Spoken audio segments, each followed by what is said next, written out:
Hey guys, it's Cloudy. How are you all? Today we're back with another collections vlog. We are going to be talking about some of my Sanrio figures that I collected over the course of the last couple months. I recently got a new desk and I've been wanting to decorate it, which is why I have collected a bunch of pastel Sanrio themed figures. So I wanted to show you guys some of that today. Bandai and Gashapon collaborated to open a couple stores in the US, and in LA they are based in Little Tokyo. You can go there and get a bunch of tokens and then do the little Gashapon machines, and you can get a lot of really cute tiny figurines for your home and your table and your collection. The first two series I want to talk about is the Cardcaptors and Sanrio collection that Gashapon did. I picked up 3 figures from the first Cardcaptors collection. They have the Sanrio characters like Hello Kitty, My Melody, Cinnamon Roll, Kuromi in the Cardcaptor Sakura outfits. They also make Cardcaptor Sakura and Kuro as the figures in the collection, but I mainly have Hello Kitty here. I have Melody in the pink outfit, and also I have Cinnamon Roll.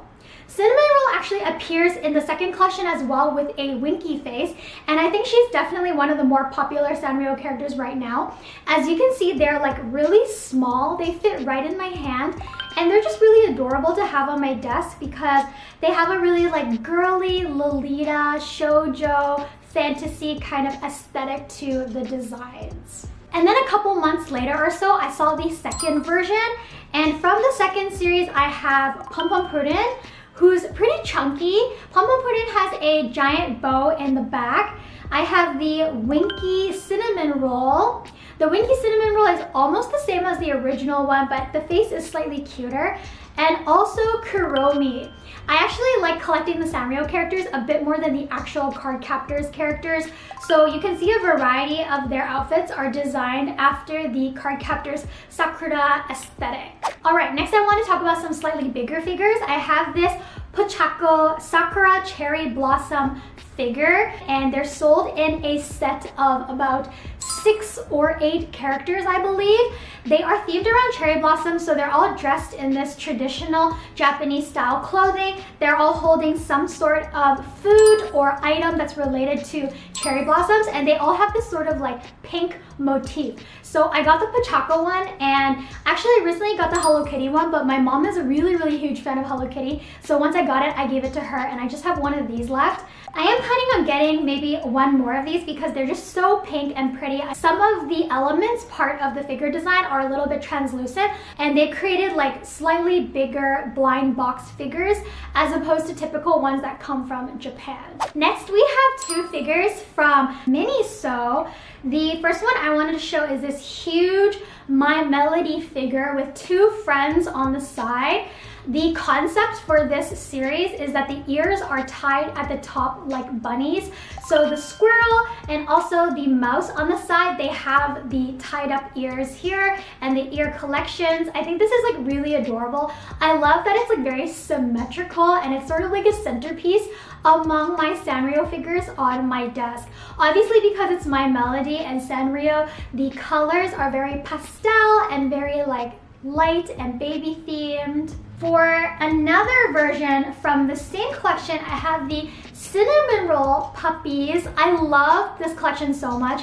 You know, when you see a blind box, there's always one version of the figure that's on the box as the iconic visual of the collection, and that's this one. The ears are tied up in the sort of bunny collection. All the other characters, Kuromi, Pochako, Hello Kitty, they all have like ear headbands or tied up ear pieces as part of the design and theme of this collection.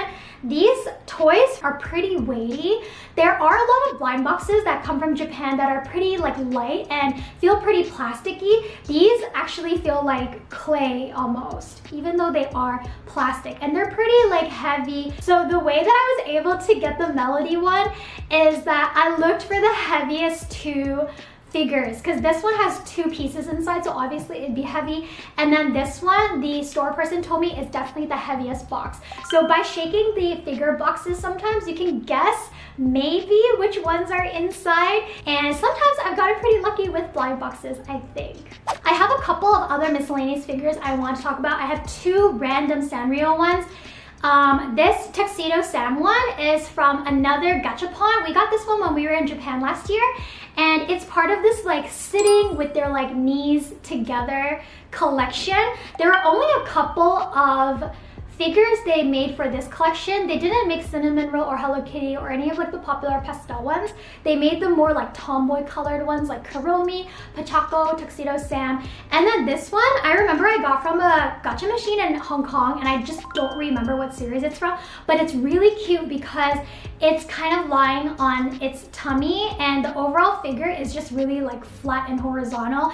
It looks really lazy and blobby, so I just love how cutesy this figure looks. In addition, I have 4 more small Gashapon figures that I got recently. 2 of these are from a Sharky collection. They made 6 different sharks, and they all have like different poses. The first one I have is eating. Its mouth is full and it looks like it is gonna die from being too full. And the second one is like a cute little sleeping shark. It's sleeping on its side. I love figures that are just like lying on their tummies or being lazy. And these are both from the Gashapon store in Little Tokyo in Los Angeles. And I also have 2 more kitty cat ones. One kitty cat is sort of on its haunches, ready to pounce on you, and the other one is lying on its tummy. It is very, very lazy, and it kind of reminds me of the Pochako one that I got. I like to get these in pairs because I feel like one is too lonely, so they always need a friend. And this is like a more recent series that they recently licensed over here in LA. Japan has a tendency to make really tiny figurines, like really small ones from Gashapon. It can be anything from like animals to food to furniture to like quirky objects, or even like crab meat or salmon. Sometimes they take the most like random objects and food and turn them into little figurines. So recently I've been really obsessed with these. In the past, I was more into collecting really big figures where you could see full bodies like sculpted. But recently, because I've been moving around a lot and I'm kind of going back and forth between Toronto and LA, I like these like tiny ones. I can slip them into my backpack, bring them with me, and then whenever I feel a little bit stressed or anxious and I need to sort of ground myself, these little figures give me so much little happiness on my desk. And if you end up getting a bunch of these, you can also put these in your work office, and they sort of like brighten your mood throughout the day. And you guys know that I love my Sanrio collection and characters. I have a giant cinnamon roll here that I won from a crane game. I actually got this from a huge crane game in Japan. And I also did another vlog recently about my Sumiko Garashi plushie collection. So if you guys are interested in that, you guys can check that out. I will link it below. Thank you guys for listening to my random video about Sanrio figures. I hope to expand my little collection soon. I'm always trying to check the local Gashapon machines to see what they've restocked. They are a little bit more expensive if you buy them secondhand, or if you do Gashapon in Little Tokyo in the States. So if you guys end up going to Japan, it's really great to hit some of those big Gashapon stores in Ikebukuro or also Shibuya and try your luck at some of the cute things that Japan has to offer. Anyways, I hope you guys enjoyed this video, and I'll talk to you guys in my next one very soon. Bye!